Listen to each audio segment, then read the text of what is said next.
Hello students, I am Professor Neeta Fulchanda Gaikwad. Welcome back in our free education channel English Master. So students, in today's session, let's see Higher Secondary Examination Class 12th English Question Bank 2022 with solutions. So अभी 2022 को आपकी जो latest exam होने वाली है class 12th board की. So we are going to learn the question number 1. This is the question bank जो Maharashtra state board के ऑफिशियल वेबसाइट पे अपलोड हो चुका है and this English question bank is for all classes. जैसे कि आप यहाँ पर देख सकते हो on the screen. I have taken the information from the board website that this is the question bank for class 12. If you are from the art stream, commerce stream, science and MCVC, so the English, this is the subject which is the same for all of you. And let's see section 1 prose section जो आपका रहता है. So set number 1 we are going to learn set number 1 question number 1A scene passage which is for 12 marks. So चलिएगा बच्चों, this is the question number 1A scene passages. जैसा कि आप सबको पता है आपकी बोर्ड एग्जामिनेशन का जो पेपर पैटर्न है, as per that from today onwards we are going to see the question bank with the solutions. I am going to tell you how to solve the question paper. Okay, so this is the set 1, your lesson number 1, that is from your textbook an astrologist day. ठीक है, आपके text book में the first lesson is an astrologist day. So this is the passage taken from that lesson an astrologist day. So this is for 12 marks and this is the passage. Check it.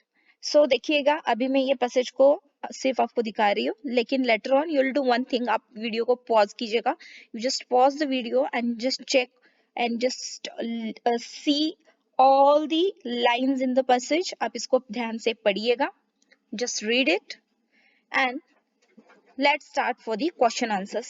मैं यहाँ पर ज्यादा time आपको वो read करने में नहीं लूंगी बिकॉज लेक्चर बहुत लेंदी हो जाएगा. so you will do one thing कि लेक्चर पॉज कीजिएगा, वीडियो पॉज करके आप वो जो टेक्स्ट बुक का आपका कंटेंट आया है इन दिस क्वेश्चन यहाँ पर, सो वो आप चेक कर लेना. This is the question number A1.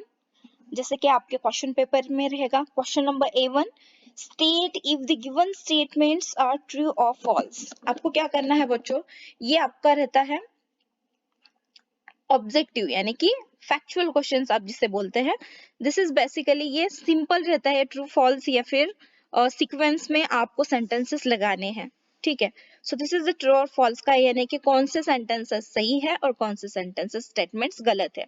So the first is the astrologer used to have the preparation of his business in quite a professional way. Yes, this is the right sentence. So इसका answer क्या आएगा? That is true. What is the answer is true. Number 2, the physical appearance of the astrologer hardly created an impact on the customers. This is false because उसका जो appearance था, ठीक है, astrologer का, उससे क्या होता था, जो कस्टमर है उस पर बहुत ज्यादा इम्पैक्ट पड़ जाता था. यहाँ पर हार्डली बोला है, लेकिन दैट अगर हमने वो लेसन अगर आपने पढ़ानी है तो मैंने नीचे डिस्क्रिप्शन में उसका लिंक दिया है, उस वहां पर मैंने लेसन को एक्सप्लेन किया. The first learn that lesson fully carefully. So second का आंसर आ जाएगा false. Statement number 3, the place was busy with a variety of occupations. Yes, right, this is the true. ठीक है, ये हमने पैसेज में पढ़ा है. And then number 4, the astrologer's style of handling the business lies in his skills. Yes, it is also true. ठीक है, सो देखिएगा, फर्स्ट का आंसर आएगा ट्रू, सेकंड फॉल्स, थर्ड का आ जाएगा ट्रू एंड फोर्थ का भी आ जाएगा true. So these are the answers of this 4 statements. यहाँ पर देखते हैं A2 आएगा आपको complete the given web.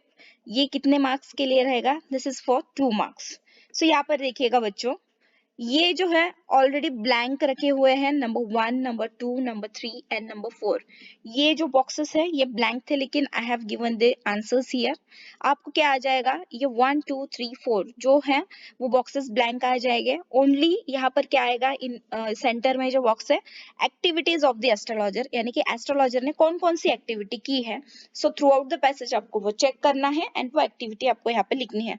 So the first activity which is written over here, this is making a self appearance like astrologer. ठीक है, वो astrologer था ही नहीं, लेकिन उसने खुद को उस ढांचे में डाल लिया था, उसका अपीयरेंस, उसका जो गेटअप था उसने वैसा कर लिया था। This is the first activity. Second, searching for customers, वो कस्टमर्स के लिए यहाँ वहां देखता था।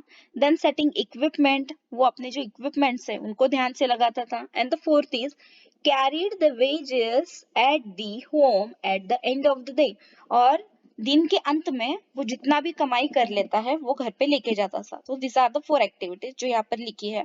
यहाँ पर आपको 2 मार्क्स आप आसानी से स्कोर कर सकते हो। So let's see question number A3. The astrologer was a shrewd judge of a character. Explain with some details from the extract. आपको इसका आंसर पैसेज से ढूंढ के निकालना है। So I have given some lines over here. So इस तरह से आप अगर लिखोगे तो आपको 2 out of 2 marks definitely मिल जाएंगे। आंसर क्या बोला है कि the astrologer was a shrewd judge of a character. इसका मतलब क्या है कि सामने वाला इंसान को देखकर उसे पता चल जाता था कि उस इंसान की समस्या क्या है या फिर क्या होगी, उसके बोलचाल से, उसके गेस्चर पोस्चर से वो पहचान जाता था, राइट। तो यस, फर्स्ट आपका आंसर क्या आ जाएगा, यस, हाँ, the astrologer was a shrewd जज of a character, he understood the problems of life. उसका फर्स्ट कैरेक्टरिस्टिक क्या था, दैट इज कि उसको पता चल जाता था कि इंसान के जीवन में क्या समस्याएं हैं। He would guess his way through encounter with a client, और उसे पता था कि किस तरह से उसे आगे सामने वाले पर्सन से इंफॉर्मेशन निकालनी है, उसके क्वेश्चंस के सवाल के जवाब देने के लिए। He was as much as stranger to the stars as were his innocent customers, यानी कि वो जो एस्ट्रोलॉजर था ही नहीं, yet he said things which pleased and astonished everyone. That was more a matter of study, practice and shrewd guesswork.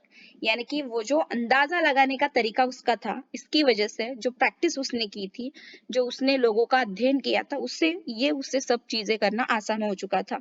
So this is the answer of this question. यहाँ पर अगर आप इसी तरह से आंसर लिखते हो, क्वेश्चन पेपर जब आपको आएगा, लग बाय चांस अगर आपको यही पैसेज आ जाता है बोर्ड के एग्जाम पेपर में, तो देखिएगा बच्चों, इसी तरह से आपको आंसर लिखना है, ठीक है। यहाँ पर देखिए A4, we need to understand even the smallest details of the business in order to succeed, write your views। ये रहता है पर्सनल रिस्पॉन्स, इसको हम क्या बोलते हैं, PR। आपके टीचर्स ने आपको बताया होगा at the time of teaching you कि फोर्थ वाला क्वेश्चन रहता है पर्सनल रिस्पॉन्स पे। आपको अपने खुद के अंदाजे या फिर खुद का जो आंसर है वो खुद की ओन लैंग्वेज में लिखना है। यहाँ पर क्या पूछा है, we need to understand even the smallest details of the business in order to succeed, यानी कि अगर जिंदगी में अगर आपको सफल होना है तो आपको छोटी छोटी बातों का भी ध्यान रखना है। तो आंसर ऑफ कोर्स क्या आ जाएगा, yes, absolutely, we need to understand even the smallest details of the business in order to succeed. अगर आपको किसी आपके बिजनेस में सफल होना है तो आपको छोटी छोटी बातों का भी ध्यान रखना है। In depth business knowledge is an important strategic asset. जो बिजनेस आप कर रहे हैं उसका नॉलेज आपको होना बहुत ही इंपॉर्टेंट है। Smaller details like knowing people's preference, understanding economy needs. सबसे छोटी बात या सबसे बड़ी बात इसमें क्या है कि पीपल्स प्रेफरेंस, के लोगों को क्या चाहिए आपको पता होना चाहिए। अंडरस्टैंडिंग इकोनॉमी नीड्स, इकोनॉमिकल उनकी जरूरतें क्या है। अंडरस्टैंडिंग चेंजिंग ट्रेंड इन मार्केट, मार्केट में क्या चेंजेस हो रहे हैं उसी तरह से आपको अपना बिजनेस सेटअप करना है। अंडरस्टैंडिंग कंपिटिटर्स, कंपिटिटर्स का आप एक बार देख लो। एंड लर्न फ्रॉम अदर्स, और बाकी के जो आपके कंपिटिटर्स हैं उनसे भी आप सीख लो, इसी तरह से आप बिजनेस में सक्सीड हो सकते हो। सो अगर इस तरह से आप पर्सनल रिस्पॉन्स क्वेश्चन का ये आंसर लिख लोगे तो आप 2 out of 2 marks definitely achieve कर पाओगे। यहाँ पर देखिएगा A5 रहेगा आपका ग्रामर का क्वेश्चन, ये 2 मार्क्स के लिए यहाँ पर आया है। डू एज डायरेक्टेड, देखिए यहाँ पर मैं बता देती हूँ।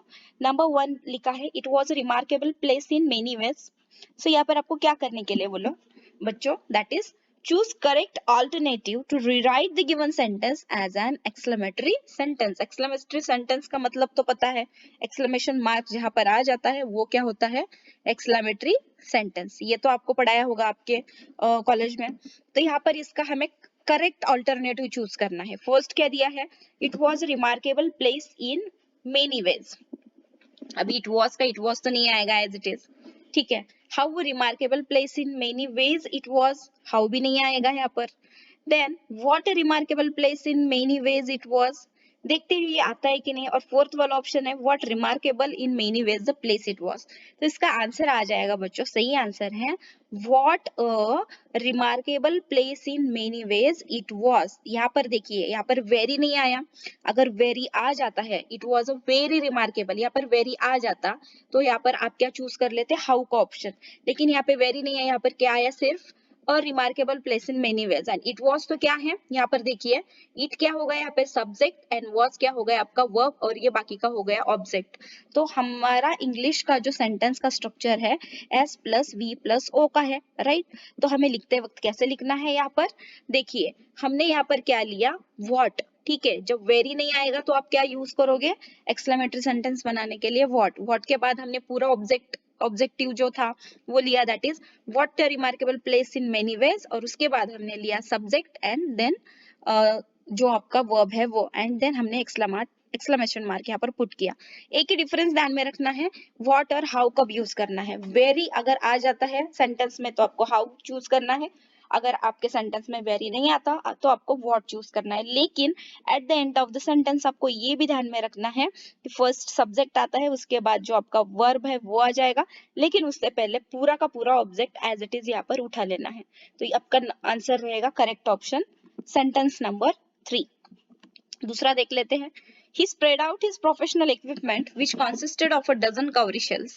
यहाँ पे क्या करने के लिए बोला है, choose correct alternative to rewrite the given sentence as a compound sentence. देखिए बच्चों, आपको क्लास में पढ़ाया होगा कि compound sentence किस तरह से आपको ढूंढ के निकालना है. तो यहाँ पर चारों ऑप्शंस है. फर्स्ट ऑप्शन है he spread out his professional equipment but it consisted of a dozen cowrie shells. ठीक है. उसके बाद है he spread out his professional equipment and it consisted of a dozen cowrie shells. उसके बाद he spread out his professional equipment that it consisted of a dozen cowrie shells. And fourth वाला option आया है he spread out his professional equipment and it had consisted of a dozen cowrie shells. तो यहाँ पर correct option कौन सा रहेगा वो आपको यहाँ पर बताना है, आपको लिखना है आंसर शीट पे. तो कंपाउंड सेंटेंस में आप ध्यान में रखिएगा, जो हम दो वाक्य है, ठीक है. तो जो कंपाउंड सेंटेंस बताते वक्त यहाँ पर देखिए he spread out his professional equipment, यहाँ पर क्या लगाया है, देखिए यहाँ पर आप इसके कहेंगे कॉमा, उसके बाद ये सेकेंड सेंटेंस है which consisted of a dozen cowrie shells. इन दोनों वाक्यों को, इन दोनों सेंटेंस को आपको क्या करना है, स्टेटमेंट्स को एक ही साथ लाना है. तो क्या हो जाता है, कंपाउंड सेंटेंस बनते समय सबसे पहला ध्यान रखना है कि ये जो कॉमा है ये निकल जाएगा, लेकिन कॉमा के बजाय यहाँ पर क्या आ जाएगा, ठीक है, बट तो नहीं आएगा, दैट भी नहीं आएगा, ठीक है, और एंड भी नहीं आ जाएगा. तो यहाँ पर आप किस तरह से लिखेंगे, he spread out his professional equipment, it consisted of a dozen cowrie shells. He spread out his professional equipment, it consisted of a dozen cowrie shells. And it consisted, sorry यहाँ पर क्या आ जाएगा, and it consisted of a dozen cowrie shells, क्योंकि देखिए यहाँ पर but आया है, यहाँ पर एंड आया है, यहाँ पर दैट आया है और यहाँ पर भी एंड आया है. तो हमने यहाँ पर चूज किया he spread out his professional equipment and it consisted of a dozen cowrie shells. ठीक है, आपका सेकेंड वाला जो है ये करेक्ट आंसर रहेगा, क्योंकि यहाँ पर क्या हो चुका है, एंड तो यहाँ पे भी है और यहाँ पे भी है. जब बीच में कॉमा आ जाता है तो दोनों वाक्यों को जोड़ते समय एंड यूज करना है, ये बेसिक नियम ध्यान में रखिएगा, रूल. और लेकिन उसके बाद जो एज इट इज सेंटेंस है आपका, ठीक है, तो वो आ जाएगा, ये हैड, यहाँ पर हैड आया तो ये गलत साबित हुआ. तो आपका करेक्ट आंसर है, he spread out his professional equipment and it consisted a dozen cowrie shells. ठीक है, और यहाँ पर आपका देखिएगा विच निकल जाएगा, ध्यान में रखिएगा, कॉमा एंड विच निकल जाएगा और विच की जगह क्या आ जाएगा, इट. ठीक है, So he spread out his professional equipment and it consisted of a dozen cowrie shells. ये सिर्फ आप एक बार रट लीजिएगा, आपके दिमाग में आ जाएगा। A6 यहाँ पर है, आपको यहाँ पे सिनोनिम्स फाइंड आउट करने हैं, यानी कि समान अर्थ वाले शब्द।